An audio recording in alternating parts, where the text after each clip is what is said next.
بالله من الشيطان اللعين الرجيم. بسم الله الرحمن الرحيم. الحمد لله رب العالمين والعاقبة للمتقين، ثم الصلاة والسلام على أشرف الأنبياء والمرسلين سيدنا مولانا أبي القاسم محمد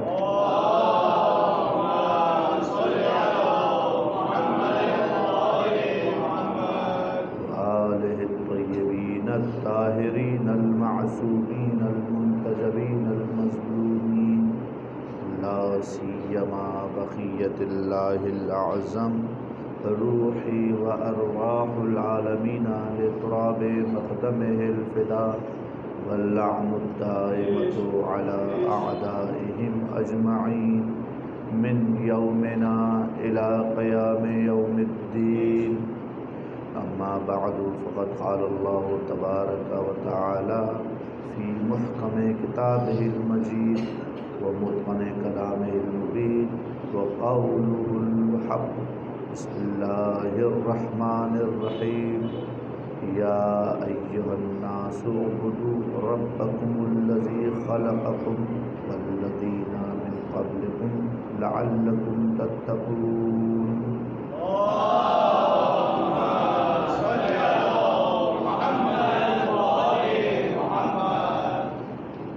آج کی شب 21 قیامت کی رات ہے کہ جو گویا یوں سمجھیے کہ آج کی شب میں ایک قرآن آ رہا ہے اور ایک قرآن جا رہا ہے. اس سے پہلے کہ گفتگو کو کل والے موضوع سے متصل کر کے آگے بڑھاؤں، میرے مولا امیر المومنین علیہ السلام نے جو وصیتیں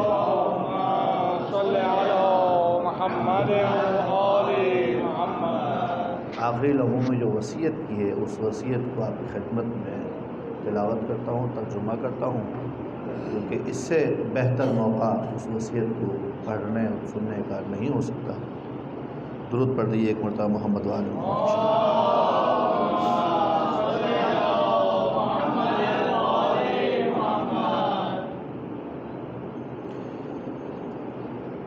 امیر المومنین علیہ السلام ارشاد فرماتے ہیں، اوصیکم بتقوی اللہ، میں تم دونوں کو اپنے بیٹوں سے وصیت ہے، آخری لمحے کی وصیت ہے کہ میں تمہیں تقوی خدا کی وصیت کرتا ہوں. وَأَلَّا تَبْغِيَ الدُّنْيَا وَإِنْ بَغَتْكُمَا، دنیا میں تجاوز مت کرنا اگرچہ کہ دنیا تم پر تجاوز کرے. وَلَا تَأْسَفَ عَلَىٰ شَيْءٍ مِّنْهَا زَوَا عَنْكُمَا، اور دنیا کی کوئی چیز اگر تم سے چلی جائے تو اس پر کبھی افسوس مت کرنا. وَقُولَ بِالْحَقِّ وَاعْمَلَ لِلْآخِرَةِ، حق بولنا، آخرت کے لیے عمل کرنا. وَكُونَ لِلظَّالِمِ خَصْمًا، ظالم کے دشمن رہنا. وَلِلْمَظْلُومِ عَوْنًا، مظلوم کے مددگار رہنا. وَأُوصِيكُمَا وَجَمِيعَ وُلْدِي وَأَهْلِي وَمَنْ بَلَغَهُ كِتَابِي، میں تم دونوں کو وصیت کرتا ہوں، اپنے تمام گھر والوں کو وصیت کرتا ہوں، اور ان لوگوں کو وصیت کرتا ہوں جن تک میرا یہ پیغام پہنچ جائے. کیا بتقوی اللہ، کہ تقوی خدا اختیار کرو. وَنَظْمِ أَمْرِكُمْ، اپنے امور میں نظم اور تنظیم پیدا کرو. وَصَلَاحِ ذَاتِ بَيْنِكُمْ، آپس کے جھگڑوں کو اصلاح کرو، سلجھاؤ، صلح کرو. اللہ فی الایتام، یتیموں کا خیال رکھنا. فَلَا تَبْغُوا أَفْوَاهَهُمْ وَلَا يُزَيِّئُوا فِي حَضْرَتِكُمْ، ان کے پیٹ خالی نہ رہیں، تمہارے ہوتے ہوئے وہ ضائع نہ ہو جائے. واللہ فی جیرانکم فإنہم وصیۃ نبیکم، تمہیں وصیت کرتا ہوں اللہ سے ڈرو اپنے پڑوسیوں کے بارے میں، کیونکہ پڑوسی تمہارے نبی کی وصیت ہے. اور وہ اتنی وصیت کرتے تھے کہ ہمیں گمان ہوتا تھا کہ وہ عنقریب میراث میں شریک ہو جائیں گے. اللہ فی القرآن، قرآن کے بارے میں اللہ سے ڈرتے رہو. ولا یسبقکم فی العمل بہ غیرکم، قرآن پر تم سے پہلے تمہارا غیر عمل کرنے میں سبقت نہ لے جائے. اللہ فی صلاۃ، اور اللہ سے ڈرو نماز کے بارے میں، فإنها عمود دینکم، یہ تمہارے دین کا ستون ہے۔ اللہ اللہ فی بیت ربکم، اللہ کے گھر کے بارے میں اللہ سے ڈرو کہ لا تخلو ما بقیتم، جب تک تم ہو وہ خالی نہ رہے۔ واللہ فی الجہاد باموالکم وانفسکم، اور اللہ سے ڈرتے رہو اپنے مال اور اپنے نفسوں کے ذریعے سے جہاد کرنے کے بارے میں، والسنتکم، اور اپنی زبان کے ذریعے سے فی سبیل اللہ جہاد کرنے کے بارے میں، وعلیکم بالتواصل والتبادل، اور تم پر ذمہ داری ہے کہ ایک دوسرے کے ساتھ تبادلہ کرو، ایک دوسرے کے ساتھ صلہ رحمی کرو، ایک دوسرے سے تعلق جوڑو، وإیاکم التدابر، اور خبردار ایک دوسرے سے دور اور تقاطع مت کرنا، دور مت جانا، ولا تترکوا الامر بالمعروف والنہی عن المنکر، اور امر بالمعروف نہی عن المنکر کو مت چھوڑنا، فیولی اشرارکم علیکم اشرارکم، ورنہ شریر لوگ تم پر مسلط ہو جائیں گے، فلا یستجاب لکم، اور پھر تمہاری دعائیں قبول نہیں کی جائیں گی۔ یہ میرے مولا کا وہ آخری پیغام، بہت جلدی پڑھا، اگرچہ کہ اس کو بیان کرنے کے لیے پوری مجلس درکار ہے، بلکہ اس سے زیادہ درکار ہے، لیکن ایک وصیت کے عنوان سے یوں سمجھ لیجئے کہ جس طریقے سے مولا کے آخری وقت میں سننے والوں نے انہی الفاظ کو سنا، تو وہ الفاظ ہم نے بھی سماعت فرمائیں کہ مولا نے جو اہم باتیں جاتے جاتے اہمیت دی ہے وہ بہت زیادہ اہمیت کے حامل ہیں۔ یتیموں کا خیال رکھنا، پڑوسیوں کا خیال رکھنا، نماز کے بارے میں ہے، بیت اللہ کے بارے میں ہے، آپس میں ایک دوسرے کے ساتھ رواداری کا رویہ، یہ وہ چیزیں ہیں کہ جن کو امیر المومنین علیہ السلام نے آخری مرحلوں میں ہمارے سامنے پیش کیا۔ آیت آپ کی خدمت میں مسلسل پیش کی جا رہی ہے کہ ایھا الناس اعبدوا ربکم، اے لوگوں اپنے رب کی بندگی کرو، اپنے پالنے والے کی، تربیت کرنے والے کی بندگی کرو۔ کون سا رب؟ الذی خلقکم والذین من قبلکم، جس نے تمہیں اور تم سے پہلے والے لوگوں کو خلق کیا، لعلکم تتقون، شاید تم متقی ہو جاؤ۔ اب خدمت میں میں نے عرض کیا تھا کہ بندوں کی بندگی کے اعتبار سے اور اس تذلل کے اعتبار سے جو خصوصیت پائی جاتی ہے کہ اپنے آپ کو اپنے خالق کے سامنے انتہائی حقیر سمجھنا، یہ انتہائی حقیر سمجھنا ہر انسان کے اعتبار سے فرض کیا جا سکتا ہے۔ لہٰذا کچھ بندے ایسے بھی ہوں گے کہ جو بندگی کے معراج پر فائز ہیں، اور کچھ ایسے ہیں کہ جو خالق کے لیے باعث افسوس ہے کہ وہ خود ان کے بارے میں کہتا ہے کہ یہ تو چوپایوں کی طرح سے ہیں، بلکہ ان سے بھی گئے گزرے ہیں۔ تو جب امیر المومنین کی شہادت کا تذکرہ آتا ہے تو وہاں پہ دو شخصیات خود بخود ذہن میں آ جاتی ہے، ایک امیر المومنین اور ایک امیر المومنین کا قاتل۔ یہ دو شخصیات حقیقت میں بندگی کے اس اپوزٹ دائرے پہ قائم ہیں کہ ایک انتہائی پست درجے پر کھڑا ہے اور ایک انتہائی بالا درجے پر کھڑا ہے۔ بہت باتیں ابن ملجم کے بارے میں کہی جاتی ہیں، کچھ اس کے بارے میں کہنا چاہتا ہوں تاکہ وہ خناس جو ہمارے ذہنوں میں ابن ملجم کے حوالے سے سوار ہے کہ مولا کا بہت چاہنے والا تھا اور بہت ساتھ رہتا تھا، یہ سب باتیں برطرف ہو جائیں۔ اگرچہ کہ میں خود مناسب نہیں سمجھتا ہوں کہ امیر المومنین کے تذکرے کے موقع پہ ابن ملجم کی بات کی جائے، لیکن بات ہی کچھ ایسی ہے۔ مسئلہ دوستو یہ ہے کہ امیر المومنین علیہ السلام کی جب حکومت آئی 25 سال کے بعد، جو لوگ امیر کے ہاتھ میں بیعت کرنے آئے، ظاہر میں سارے مسلمان تھے، ظاہر میں سارے امیر کے ہاتھ میں بیعت کرنا چاہتے تھے، لیکن باطن میں ان کی دو کیٹیگری تھی بنیادی، اصلی، ریئل۔ وہ کیٹیگری یہ تھی کہ کچھ ایسے تھے جو امیر کو پہلا ماند کر ہاتھ پہ ہاتھ جوڑنے آئے تھے رسم دنیا کے تحت، وہ پہلے سے ہی علی کو امام مانتے تھے، اب آئے تھے تو رسم دنیا نبھا رہے تھے، اور ایک بہت بڑی تعداد ایسی تھی جو علی کو چوتھا مان کر آئی تھی۔ علی کو چوتھا مان کر آنے والے بھی علی کے ہاتھ پر بیعت کر رہے ہیں، اور یہ بیعت انہوں نے اپنے عقیدے کے اعتبار سے کی ہے، اور علی کو پہلا مان کر علی کے ہاتھ پر بیعت کر رہے ہیں، یہ رسم دنیا نبھا رہے ہیں۔ وہ جو لوگ علی کو پہلا مان کر ہاتھ پر بیعت کر رہے تھے، جو رسم دنیا نبھا رہے تھے، وہ بہت کم تھے، آٹے میں نمک برابر تھے۔ ورنہ جو علی کے ساتھ تھے علی کو چوتھا مان کر ساتھ تھے، اور آج بھی بہت سارے علی کا نام لیتے ہیں تو علی کو چوتھا مان کر ساتھ دیتے ہیں، نام لیتے ہیں اور محبت کی باتیں کرتے ہیں۔ ایسے میں جب حکومت علویہ نے اپنا عروج پکڑا تو اس کے سامنے حاکم شام نے جبر، استبداد اور خانہ جنگی کی روش کو اپنایا تو دو گروہ سامنے آ گئے، ایک شام والوں کا گروہ اور ایک علی والوں کا گروہ۔ شام والوں کے گروہ کہلانے لگے شیعان معاویہ اور کوفے والے کہلانے لگے شیعان علی۔ اب تاریخ میں دو ٹرم آ گئی ہمارے پاس شیعہ علی کی، ایک وہ شیعہ علی جو تاریخی اعتبار سے شیعہ علی جو اس کے مقابلے میں ہے، اور ایک وہ شیعہ علی جو روایت کے اعتبار سے شیعہ علی ہے جس کو رسول خدا نے پیش کیا ہے کہ فائزون ہم الناجون، کہ وہ فائز ہیں، وہ نجات یافتہ ہے۔ دو قسم کے شیعہ آپ کو مل گئے، ایک شیعہ تاریخی شیعہ کہلایا اور ایک شیعہ وہ شیعہ کہلایا جو روایت شیعہ ہے، جو حضرت ختمی مرتبہ کی روایات کے مطابق آیا ہے۔ لیکن اب یہ سب کے سب علی کے ارد گرد ہیں، اور یہ علی کا کمال ہے کہ اس امت مسلمہ کو بکھرنے نہیں دیا۔ لیکن جو لوگ تھے علی کے ساتھ، جب امیر المومنین علیہ السلام نے اپنے زمانے میں سابقہ حکومتوں کے اطوار کو ترک کرنا شروع کر دیا تو لوگ آ کے روتے تھے، واہ عمرہ واہ سنتا، ہائے عمر کی سنت ختم ہو گئی، کیونکہ امیر نے کہا تھا کہ میں اپنے طریقے کے مطابق چلوں گا، میں رسول کے طریقے کے مطابق چلوں گا، کسی اور کے طریقے کے مطابق نہیں چلوں گا۔ جب دوسروں کے طریقوں کو ترک کرنا شروع کیا تو جس کے طریقے کو سر ترک کرتے تو لوگ آ کے امیر کے پاس روتے، کیا کہتے؟ یہ جملے تاریخ نے لکھے ہیں کہ یہ ان کی سنت کو ترک کر رہے ہیں، لیکن مولا متقیان نے دین الہی کو آگے بڑھانے کا جو طریقہ اپنایا تھا اس کو بڑھاتے رہے۔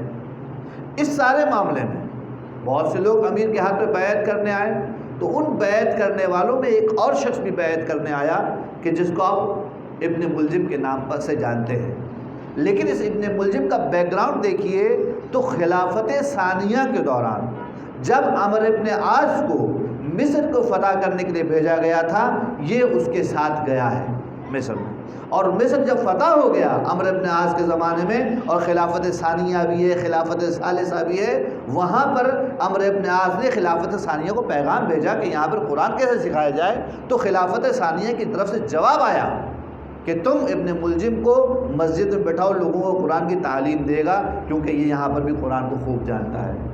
اب آپ کو اس کا بیک گراؤنڈ سمجھ میں آ رہا ہے کہ اس کی بیک گراؤنڈز کہاں ہیں، کن سے جڑا ہوا ہے، یہ پوری مدت اس نے گزاری ہے، اور یہ خلافت ثانیہ اور ثالثہ کے دوران رہا ہی مصر میں ہے۔ اور جب امیر المومنین کی حکومت آتی ہے اور اب امیر المومنین کے ہاتھ پہ بیعت کرنے آتے ہیں تو یہ صاحب بھی پہنچ جاتے ہیں۔ یہ ان کا بیک گراؤنڈ ہے کہ کس طرح سے انہوں نے خدمت گزاری کی ہے، لیکن ابھی تک بھی ان کی حقیقت عیاں نہیں ہے لوگوں کے سامنے۔ وہ کون سی حقیقت؟ جو میں نے بھی نہیں بیان کی۔ امیر نے جب اس کے ہاتھ پہ بیعت کرنے کے لیے آیا تو اس کے چہرے پہ نگاہ کی، اور نگاہ کرنے کے بعد سے پوچھا کہ میں تجھ سے کچھ سوال پوچھنا چاہتا ہوں، کیا تم مجھے اس کا سچ سچ جواب دو گے؟ کہا دوں۔ کہ یہ بتاؤ، جب تم جوانی میں ایک جگہ سے گزر رہے تھے تو کچھ جوانوں نے تمہیں دور سے دیکھا تو کیا تم سے یہ نہیں کہا تھا چلا کر انہوں نے کہ کتے کا بچہ آ رہا ہے؟ تھوڑی دیر خاموش رہا، کہاں ایسا کہا تھا؟ پھر دوسرا سوال کیا تمہیں یاد ہے تم ایک جگہ سے گزر رہے تھے اور تمہارے سامنے سے ایک بوڑھا شخص گزرا اور اسے تم نے دیکھ کر یہ کہا کہ اشق الاولین والآخرین، کہ اولین اور آخرین میں سے سب سے شقی ترین مرد تم ہو؟ تھوڑی دیر خاموش رہا، کہا ہاں ایسا ہی تھا۔ کہ تیسرے سوال کا جواب دو، کیا تمہیں تمہاری ماں نے یہ نہیں بتایا تھا کہ تم حیض کی اولاد ہو؟ تھوڑی دیر خاموش رہا کہ ہاں مجھے بتایا تھا۔ یہ 3 سوالات اور 3 جواب۔ اس کے بعد مولا متقیان نے ایک جملہ کہا کہ مجھے رسول خدا صلی اللہ علیہ وآلہ وسلم نے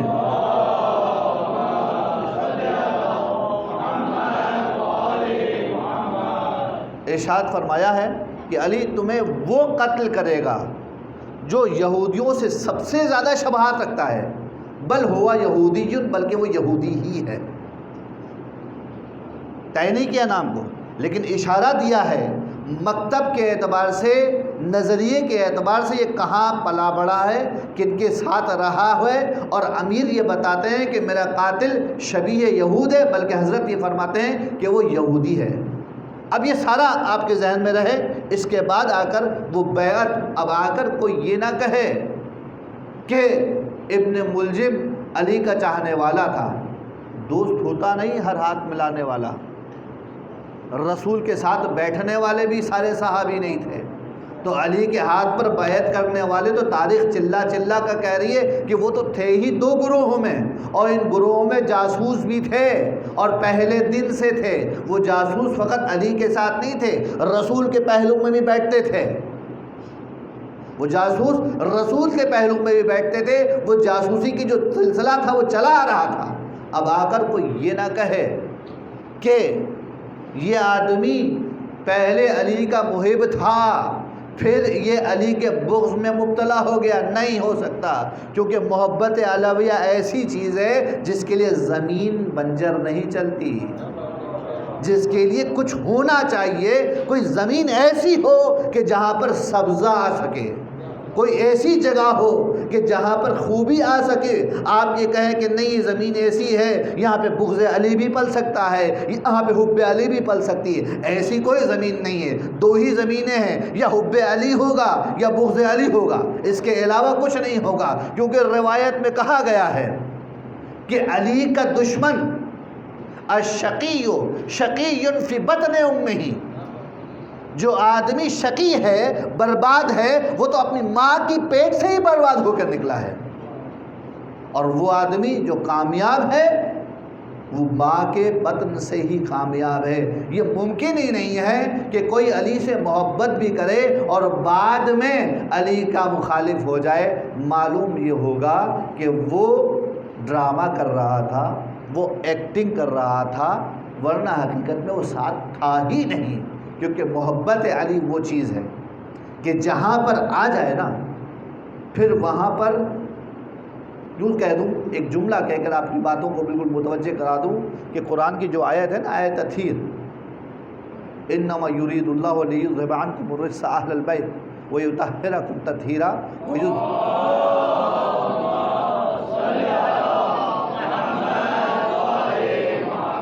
پروردگار عالم کا ارادہ اہل بیت کے بارے میں یہ ہے کہ ان سے رجس کو دور رکھے۔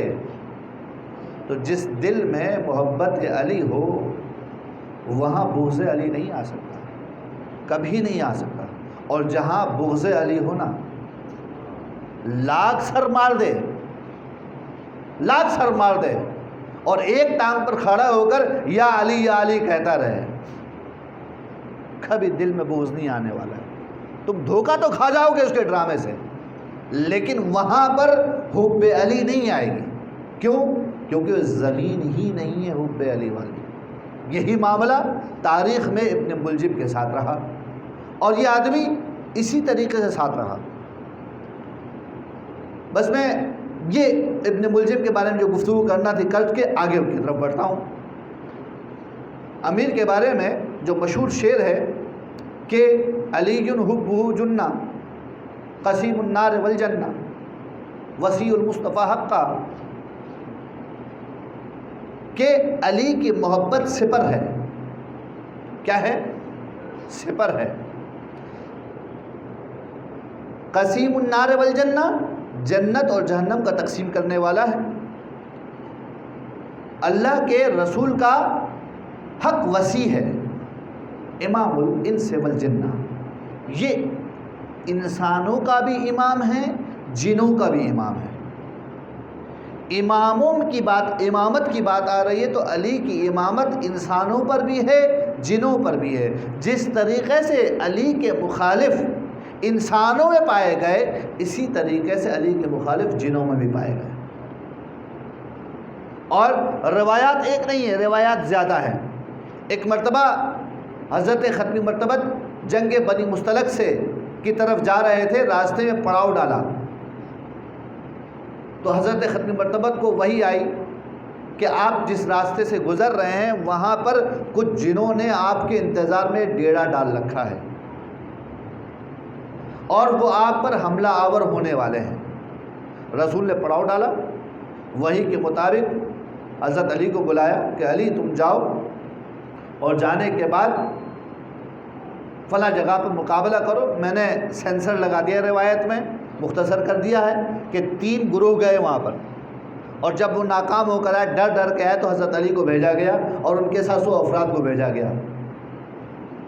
دیکھیں اسلام میں جو اپنے آپ کو بڑا شوق ہے رہبر اور رہنما بنوانے کا، ان کے ساتھ نظر یہ آتا ہے کہ ان کی طاقت ان کے پیچھے ہوتی ہے، ان کی طاقت ان کے پیچھے ہوتی ہے، اور جو علی کے فالوورز ہوتے ہیں ان کی طاقت ان کے آگے ہوتی ہے، کیونکہ یہ خدائی نمائندہ ہے، وہ انسانی نمائندہ ہے، وہ مادے کو لے کے چلتا ہے، یہ میٹا فزکس کی بات کرتا ہے، یہ رب الارباب کی بات کرتا ہے۔ تو امیر المومنین جب وہ اس لشکر کو لے کر چلے، 100 افراد جب لے کر چلے، تو علی نے کہا کہ تم لوگ کھڑے رہو دور ہی۔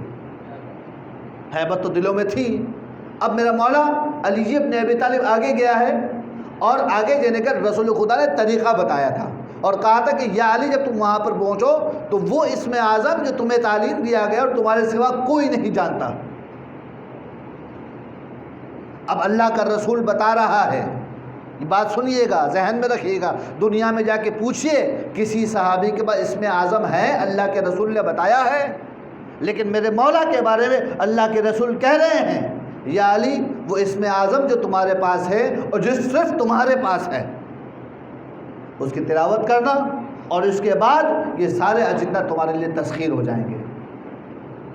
میرا مولا امیر المومنین سب آگے بڑھے ہیں، اور آگے بڑھنے کے بعد وہی شور، وہی آگ اچھل رہی ہے، لیکن آگ کا منبع نظر نہیں آ رہا، لکڑی نظر نہیں آ رہی، شعلے اٹھ رہے ہیں، اور پیچھے والے ڈرے جا رہے ہیں اور امیر بڑھے جا رہے ہیں۔ ایسے میں ایک منزل پر جب دیکھا تو لوگوں نے دیکھا کہ دھواں سا آ گیا، کچھ نظر نہیں آ رہا ہے۔ وہاں پر امیر المومنین نے کچھ ورز کی، اس اسم اعظم کی تلاوت کی ہے، جس کی وجہ سے ہر وہ بڑی چیز جو اتنی بڑی ہو گئی تھی جس سے منظر نظر نہیں آ رہا تھا، دیکھتے دیکھتے انتہائی چھوٹی ہوتی چلے گئی، یہاں تک کہ زمین بوس ہو گئی اور ایک دم سناٹا چھا گیا۔ تو لوگوں نے پوچھا یا علی یہ کیا ہوا؟ کہا کہ یہ اسم اعظم کی برکت ہے کہ جس کی وجہ سے تمام اجنہ یہاں سے فرار کر گئے، اور جو انہوں نے بھرم قائم کیا تھا، جو ویژن قائم کیا، تو وہ سب کے سب ختم ہو کے رہ گیا۔ یہ وہ ہے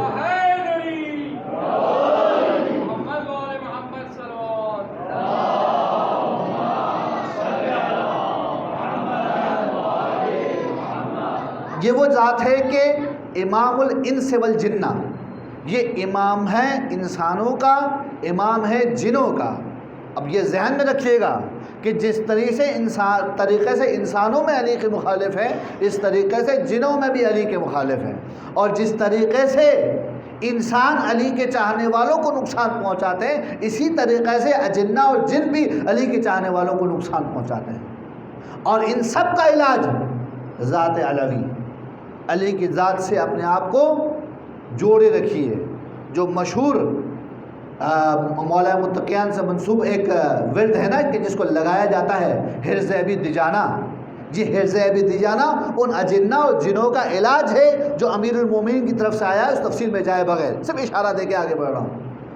اب بات ہم نے دو کی ہے کہ امیر المومنین امام الانس والجنہ، یہ انسانوں کے بھی امام ہیں، جنوں کے بھی امام ہیں۔ اب ایک اور روایت سن لیجیے، کل میں نے وعدہ کیا تھا کہ روایت سے ایسا لگتا ہے کہ ضربت سے لے کر شہادت کے درمیان ازبغ ابن نباتہ کی امیر سے 2 ملاقاتیں ہوئی ہیں، یا یوں سمجھ لیجیے ہو سکتا ہے ایک ملاقات ہوئی ہو، لیکن یہ باتیں ہوئی ہیں جو میں نے کل نقل نہیں کی، یہ دوسری روایت سے نقل کر رہا ہوں، جس میں ابھی دجانہ کہتے ہیں کہ میں گھر کے باہر رو رہا تھا۔ اب یہ 19 کی بات ہے، 20 کی بات ہے، نہیں معلوم، میں رو رہا تھا گھر کے باہر، تو گھر سے امام حسن علیہ السلام تشریف لائے اور پوچھا کہ ازبغ تم سے کہا نہیں تھا آقا نے کہ چلے جاؤ، پیغام نہیں سنا تھا؟ کہا پیغام تو سنا تھا، لیکن میں نے اپنے آقا کے چہرے کی زیارت کی تھی، میں چاہتا ہوں کہ ایک بار پھر چہرے کی زیارت کروں۔ مجھے لگتا ہے کہ اب میں علی سے دوبارہ حدیث رسول نہیں سن پاؤں گا، چاہتا ہوں کہ آخری مرتبہ کچھ احادیث نبویہ علی کی زبان سے سن لوں۔ امام حسن اندر گئے، کچھ دیر میں پلٹ کر کے واپس آئے۔ اب جب پلٹ کر واپس آئے تو ازبغ بن نباتہ کو لے کر گھر میں داخل ہوئے۔ ازبغ کہتے ہیں کہ میں نے دور سے دیکھا کہ علی کے سر پر پٹی بندھی ہوئی تھی، زرد پٹی، اور علی کا چہرہ انتہائی زرد ہو گیا تھا۔ مجھے معلوم نہیں ہو رہا تھا کہ پٹی کہاں ہے، چہرہ کہاں۔ جب علی کے پاس پہنچا نا تو زخم اتنا کاری تھا اور زہر اتنا موذی تھا کہ میرا مولا کبھی ایک ران زمین پر رکھتا، کبھی دوسری ران زمین پر رکھتا۔ اب زمین پر رکھتا ہے، بیٹھے ہوئے ہیں نا، کبھی ایک ران پر زور آ جاتا، کبھی دوسری ران پر زور آتا۔ یہ اس ضربت قاری اور زہر موذی کا اثر تھا۔ میں نے مولا کو سلام کیا، مولا نے جواب دیا۔ میں مولا کی شکل دیکھ کر رو رہا تھا۔ مولا نے کہا کہ ازبغ روتے کیوں ہوں؟ میں تو جنت جانے والا ہوں۔ مولا میں اس لیے روتا ہوں کہ ہم آپ کی زیارت نہیں کر پائیں گے، آپ کے بعد ہمارا کون ہوگا؟ مولا میں آپ سے ڈر لگتا ہے مجھے کہ شاید میں پھر آپ سے دوبارہ حدیث نبوی نہ سن پاؤں، مجھے قول رسول سنائیے۔ کرب کی حالت یہ ہے کہ پہلو بدلے جا رہے ہیں، اور کیفیت میں نے کل بیان کی ہے کہ اتنی قاری ضرب ہے اور زہر اتنا موذی ہے کہ تھوڑی تھوڑی دیر میں میرے مولا کو غش آ جاتا ہے، غنودگی کی کیفیت طاری ہو جاتی ہے، آنکھیں موند لیتے ہیں۔ ازبغ کہتا ہے کہ میں نے کہا کہ مولا مجھے ایک روایت سنائیے۔ ایسے میں قول رسول سنانا ہے علی کو، علی کے چہرے پہ شادابی آ گئی اور رونق آ گئی۔ سنو ازبغ، کیا خبر تم یہ خبر روایت مجھ سے نہ سن سکو؟ ایک روز اللہ کے رسول نے مجھے بلایا اور کہا علی ادھر آؤ۔ میں حضور کی خدمت میں پہنچا اور کہا کہ لوگوں کو جمع کرو اور بلاؤ مسجد نبوی میں، اور میرے ممبر پہ جاؤ اور میں جس جگہ پر بیٹھتا ہوں اس سے نیچے والے زینے پر بیٹھو، اور بیٹھنے کے بعد لوگوں کو جمع کر کے کہو ایھا الناس، تمہارے رسول نے، میں تم اللہ کے رسول کا رسول ہوں، میں اللہ کے رسول کا رسول ہوں۔ اور رسول کی ذمہ داری کیا ہوتی ہے؟ جو پیغام جن ورڈنگز میں آتا ہے ان ورڈنگز میں پہنچانا ہے۔ میں اللہ کے رسول کا رسول ہوں، اور انہوں نے پیغام دیا ہے کہ ملعون ہے وہ شخص جو اپنے ماں باپ سے عاق ہو جائے، ملعون ہے وہ شخص کہ جو اپنے مولا سے بھاگ جائے، ملعون ہے وہ شخص جو اپنے والی سے دور ہو جائے، جو اپنے اجیر کا حق ادا نہ کرے۔ معذرت، ملعون ہے وہ شخص کہ جو اپنے ماں باپ کا عاق ہو جائے، ملعون ہے وہ شخص جو اپنے مولا سے دور بھاگ جائے، اور ملعون ہے وہ شخص کہ جو اجیر کا حق کھا جائے۔ میں ممبر پہ گیا، لوگوں کو جمع کیا اس زینے پہ جہاں پہ مجھے حکم دیا گیا تھا، میں کھڑا ہوا، اور کھڑے ہونے کے بعد میں نے تین جملات جو رسول خدا نے تعلیم دیے تھے منوان انجام دے دیے۔ جب یہ جملات کہہ دیے تو ایک صاحب کھڑے ہوئے، بعض روایت میں نام آیا ہے اور بعض روایت میں نام نہیں آیا ہے، نام نہ لینا ہی بہتر ہے۔ اس نے کھڑے ہو کر کہا کہ علی ماشاءاللہ تم نے رسالت کا نام بہت اچھے طریقے سے پہنچا دیا ہے، لیکن بہت مختصر باتیں ہیں، کچھ وضاحت تو دو اس کی۔ علی کہتے ہیں کہ میں خاموش ہو گیا، رسول کے پاس آیا اور اس کے ساتھ جو میری داستان ہوئی تھی میں نے اللہ کے رسول کی خدمت میں عرض کر دی۔ اللہ کے رسول نے کہا کہ علی اب جاؤ اور جا کے بیان کرو، کہو کہ یہ جو کہا ہے کہ جو شخص اپنے والدین سے بھاگ جائے، عاق ہو جائے، وہ ملعون ہے، ان کو بتاؤ کہ انا وانت ابوا ھذہ الامہ، اے علی میں اور تم اس امت کے باپ ہیں۔ جو ہم سے بھاگ جائے، جو ہمارا عاق ہو جائے، وہ ملعون ہے۔ پھر کہا کہ علی جا کے بتاؤ کہ میں اور تم اس امت کے مولا ہیں، میں اور تم اس امت کے مولا ہیں، جو ہم سے دور رہے وہ ملعون ہے۔ اور علی جا کے یہ کہو کہ وہ جس اجرت کی بات کی جا رہی ہے وہ اجر رسالت ہے کہ جو مودت اہل بیت ہے. اگر جس نے مودت اہل بیت کے اس اجر کو ادا نہ کیا وہ معلوم ہے. میں دوبارہ گیا اور جانے کے بعد نمبر پہ کھڑا ہوا, اللہ کے رسول کے پیغام کو منوان انجام دے دیا. آخری لمحے کی جو باتیں ہوتی ہیں نا, پوری زندگی کے حسین لمحات کا خلاصہ ہوتا ہے. پوری زندگی کے حسین ترین لمحات جو انتخاب ہوتا ہے, یہ علی کا انتخاب ہے کہ اللہ کے رسول نے مجھے اس قسم کا حکم دینے کے لیے کہا. تھوڑی دیر کے بعد گفتگو جب ہوئی تو بیچ میں ایک جملہ بھی عرض کر دوں جو میں نے روایت سے سینسر کیا ہے, لیکن اس کے اندر آپ کو روایت کی مزید وضاحت ہو جائے گی. جب یہ کہہ رہے تھے رسول خدا انا و علی ابوا حاضر الامہ, میں اور علی تو اس امت کے باپ ہیں, تو اس موقع پر علی ابن ابی طالب سے ازبغ ابن نباتہ کا ہاتھ پکڑا. ہاتھ پکڑنے کے بعد ازبغ ابن نباتہ کی انگلی پکڑی. کہا کہ ازبغ, جس طرح سے میں نے تمہاری انگلی پکڑی ہے اسی طریقے سے اللہ کے رسول نے میری انگلی پکڑ کر یہ جملہ کہا تھا. وہ حسین ترین لمحات اور اتنی ڈیٹیل کے ساتھ میرا مولا اس قلب میں بیان کر رہا ہے. بات ہو رہی تھی, میرے مولا نے آنکھیں موند لی. روایت نے تو لکھ دیا کہ میرے مولا کو غش آ گیا, لیکن امام کو کبھی غش نہیں آتا. یہ کہہ لوں گا کہ نقاہت کی وجہ سے میری مولا نے آنکھیں موند لی, میری مولا سو گئے, استراحت میں چلے گئے, لیکن غش نہیں آ سکتا کیونکہ امام ہے. دوبارہ بیدار ہوئے, آنکھیں کھولی. کہ ازبغ تم یہیں بیٹھے, تم ابھی تک گئے نہیں؟ بولا میں آپ کی خدمت میں موجود ہوں. کہا اور حدیث سننا چاہتے ہو؟ میں تمہیں ایک اور حدیث سناتا ہوں. کہا فرمائیے. کہا کہ اللہ کے رسول نے مجھ سے ارشاد فرمایا, یا علی جب قیامت ہوگی, یا علی جب قیامت ہوگی تو قیامت پر ایک منبر لگایا جائے گا, اولین اور آخرین کو حاضر کیا جائے گا.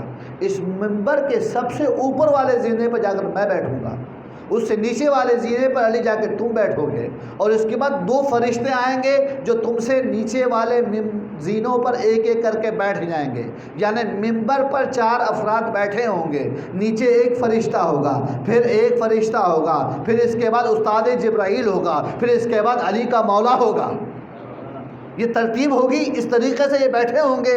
ایک مرتبہ جو سب سے نیچے کا جو فرشتہ ہے وہ کھڑا ہوگا اور کہے گا کہ جو مجھے جانتا ہے وہ تو جانتا ہی ہے, جو نہیں جانتا ہے وہ جان لے, انا رضوان الجنہ, میں جنت کا رضوان ہوں. جنت کا وہ فرشتہ رضوان کہ جس کے پاس جنت کی ساری چابیاں ہوتی ہیں. اللہ تعالیٰ نے مجھے حکم دیا ہے کہ میں ساری چابیاں رسول خدا کو دے دوں, اور رسول خدا نے مجھے یہ حکم دیا ہے میں ساری چابیاں حضرت علی کو دے دوں.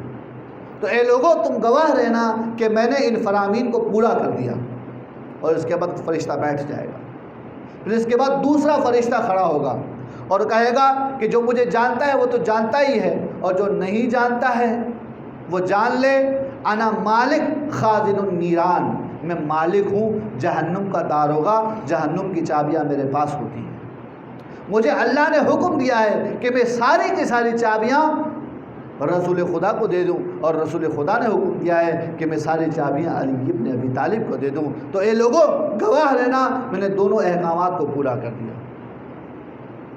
جب یہ دونوں پیغام ہو جائیں گے تو اللہ کے رسول ایک مرتبہ کہنے لگے کہ علی اس کے بعد میں آگے ہوں گا, تم میرے دامن کو پکڑے ہوئے ہوگے, تم میرے دامن کو پکڑے ہوئے ہوگے, تمہارے پیچھے تمہارے اہل بیت ہوں گے, وہ تمہارے دامن کو تھامے ہوئے ہوں گے, اور تمہارے اہل بیت کے پیچھے تمہارے اور ان کے شیعہ ہوں گے, وہ ان کو دامن کو پکڑے ہوں گے. اب یہ جملہ سنیے گا. ایک مرتبہ علی کہتے ہیں, روایت نے کہا کہ میں نے دونوں ہاتھوں کو مارا اس طرح سے جسے ہم کہتے ہیں تالی بجانا, یا رسول اللہ جنت کی طرف جائیں گے. یعنی وہ مسرت, وہ خوشی علی ابن ابی طالب کی کہ جب علی ابن ابی طالب نے اللہ کے رسول کے سامنے کہتے ہیں کہ فصفقت یدی علی یدی, میں نے اپنا ایک ہاتھ دوسرے ہاتھ پر مارا, جس کو آپ خوشی کے وقت اظہار کرتے ہیں نا, میں نے یہ مارا اور یہ کہا کہ الی الجنہ, یا رسول اللہ ہم جنت کی طرف جائیں گے. یہ وہ علی کا بہترین لمحہ ہے. علی کو جنت میں جانے کی خوشی نہیں ہے, علی کی تو جنت ہے ہی لونڈی. بات تو یہ ہے کہ علی کے ساتھ ساتھ علی کے چاہنے والے بھی جنت کی طرف جائیں گے. اب ان دو روایات کو دیکھیے, سمجھ میں آ رہا ہے کہ امیر المومنین علی بن ابی طالب کی منزلت پروردگار عالم کی نگاہ میں اور امیر المومنین کی منزلت حضرت ختم مرتبت کی نگاہ میں. جو منزلت ہے اس منزلت کو کوئی درک نہیں کر سکتا. کیوں؟ کیونکہ علی کو کوئی نہیں پہچان پایا سوائے خدا اور رسول کے. ہم تو کچھ روایات نقل کر سکتے ہیں. ہم جو علی کی شناخت رکھتے ہیں وہ ہماری اپنی شناخت نہیں ہے, اور رسول کی شناخت کو بیان کرتے ہیں, خدا کی شناخت کو بیان کرتے ہیں. خدا نے جتنا علی کے بارے میں بتایا وہ ہم بیان کر دیتے ہیں, آپ سن لیتے ہیں, اور رسول نے جتنا علی کے بارے میں بتایا وہ ہم بیان کر دیتے ہیں, آپ سن لیتے ہیں. ورنہ خود روایات میں تو یہ بھی ملتا ہے کہ رسول خدا نے یہ بھی کہہ رکھا ہے, جتنا میں علی کے بارے میں جانتا ہوں اگر سب کچھ بتا دوں تو مجھے اس بات میں ڈر ہے کہ لوگ پیروں کی خاک اٹھا کر اپنے سر پہ ڈالنا شروع کر دیں.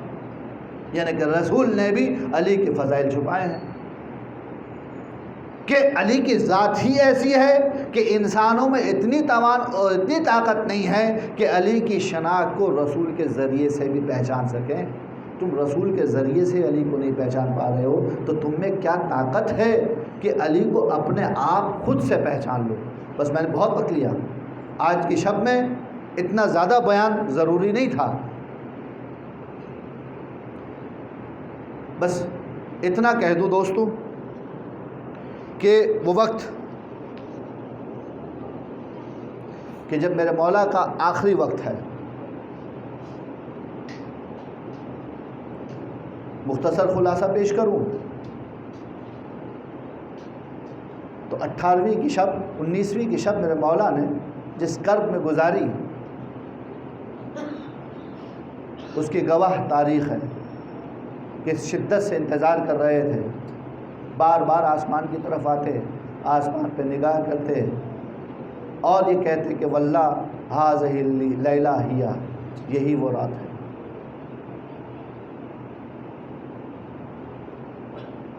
لیکن تاریخ نے 20ویں رات کے بارے میں کچھ بیان نہیں کیا. 19ویں کے بارے میں بیان کیا ہے کہ علی نے کس طرح سے گزاری ہے. ایک جملہ ملتا ہے جو میں نے بیان کر دیا ہے علی کے بارے میں. اتنا کرب اور اتنا درد تھا کہ علی جب بیٹھے اور لیٹے رہتے تھے, جب بھی کبھی ایک ران نیچے ہوتی تھی ایک ران اوپر ہوتی تھی, بیٹھا نہیں جاتا تھا. یہ تو علی کی حالت تھی. علی کی بیٹیوں پہ کیا گزر رہی تھی. کوئی زینب کی بات کرے, کوئی ام کلثوم کی بات کرے, ارے ان بیویوں پہ کیا گزر رہی تھی. ارے بابا کی خدمت میں گھومنے والی بیٹیاں, ارے کوفے کی شہزادیاں, اور کوفے کے اندر ان کا بابا ایسا ایسا زخمی ہے, ایسا زخمی ہے کہ ان کی نگاہوں کے سامنے کوفے کا طبیب یہ کہہ کر گیا ہے کہ تمہارا باپ زندہ نہیں بچنے والا. اجرکم اللہ. خدا کوئی غم نہ تھی سوائے غم اہل بیت کے. ایک مرتبہ یہ جو کیفیت تھی, یہ جو سناٹا تھا, یہ جو تنہائیاں تھی, یہ مستقبل کے خوف تھے. ارے علی کی بیٹیوں, ابھی تو آغاز ہوا ہے, اب یہ سمجھ لو یہ کربلا کا آغاز ہو چکا ہے. ارے تم گھر میں محفوظ ہو, بابا نے بڑا اہتمام کیا, کوئی تمہاری آواز نہ سن لے, لیکن بیویوں یہ آواز ہے, یہ اس بات اشارہ ہے کل جب کربلا ہوگی, کربلا سے کوفے میں آؤ گی نا بیویوں, تم اتنے محفوظ نہیں ہوگی. آج تمہارے سر پر چھت ہے, جب کربلا سے کوفے آؤ گی نا تمہارے سر پر چھت نہیں ہوگی, قید خانہ ہوگا. آج تمہاری چادر سلامت ہے, جب واپس آؤ گی نا چادر سلامت نہیں ہوگی. ارے بابا بھی نہیں ہوگا, حسن بھی نہیں ہوں گے, حسین بھی نہیں ہوں گے, عباس بھی نہیں ہوں گے. لیکن ابھی تو ڈھارس ہے نا, بابا بھی ہیں, مولا حسن بھی ہیں, مولا حسین بھی ہے, اور تو اور زینب کا بازو عباس بھی ہے. زینب کو بڑی ڈھارس ہے, کل کی کل دیکھیں گے. لیکن یہ جو لمحات ہیں بابا کے ساتھ گزارنے کے جس درد اور رنج میں گزرے ہیں نا، وہ حالت یہ تھی کہ ہر تھوڑی دیر میں لوگوں کو بلاتے، خاندان والوں کو بلاتے، کچھ وصیتیں کرتے، آرام کرتے، استراحت کر لیتے، آنکھیں موند لیتے۔ تکلیف اتنی تھی، لیکن وقت گزرتا رہا، وقت نہیں گزرتا۔ اور وہ 20ویں کا دن جو روزے کا دن ہے، جو روزے کا دن ہے، وہ روزے کا دن علی والوں نے، علی کے گھر والوں نے کس طریقے سے گزارا وہ وہی جانتے ہیں۔ لیکن اس کے بعد جب دن گزرنے کے بعد وہ شب آئی ہے نا، اور میرے مولا کی وصیت جاری تھی، میں نے عرض کیا تھا ایک وصیت ان میں یہ بھی آئی تھی، ایک وصیت یہ بھی آئی تھی کہ ایک ایک کو دوسرے کا ساتھ جوڑتے چلے گئے۔ ارے جناب عباس کو چھوڑ دیا تو شکوے پہ بلایا، عباس کا ہاتھ حسین کے ہاتھ میں دیا، گویا حسین کا ہاتھ عباس کے ہاتھ میں دیا، اور یہ کہنا چاہتے ہیں عباس تمہیں تو حسین کے لیے ہی چنا گیا ہے، ارے تمہارا وجود ہی حسین کی وجہ سے ہے، حسین کو تنہا نہیں چھوڑنا۔ لیکن عزیزو اسی کرب کے عالم میں ایک وقت ایسا بھی آیا کہ کائنات کا امیر خاموش ہو گیا، وہاں میرا مولا خاموش ہوا، یہاں بیویوں کے گریے بلند ہوئے، ارے گھر میں کوراب، ارے زینب روتی ہے، ام کلثوم روتی ہے، حسن شریفین روتے ہیں، عباس روتے ہیں۔ ارے اس عالم میں میرے مولا کی تجہیز کا اہتمام ہوا، اجرکم اللہ، کائنات کا امیر جا رہا ہے، ارے کائنات کا رکن ٹوٹ گیا، ہدایت کا چراغ بجھ گیا۔ ایک مرتبہ جب تابوت علی تیار ہوا، ارے تابوت کی کیفیت یہ تھی، پیچھے پیچھے حسنین شریفین، آگے کوئی اٹھانے والا نہیں ہے۔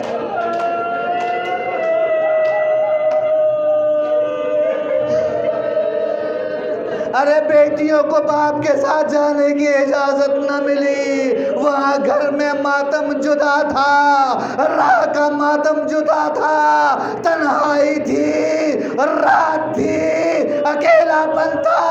حسنین شریفین اپنے بابا کو لے جا کر نجف اشرف کے اس مقام پر پہنچے جہاں ایک جانب آدم دفن ہے، ایک جانب نوح دفن ہے، ارے دونوں کے پہلو میں کائنات کے امیر کو دفن کیا، ارے زمین نے ہاتھوں کو بلند کیا، علی کو اپنے اندر سمیٹ لیا۔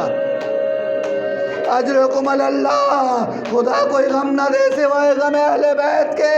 ارے یہ بیٹے، یہ بچے خالی ہاتھ جا رہے تھے، ان ہاتھوں سے باپ کو دفن کر دیا، کائنات کے امیر کو دفن کر دیا، ارے زینب کو کیا کہیں گے، ام کلثوم کو کیا کہیں گے؟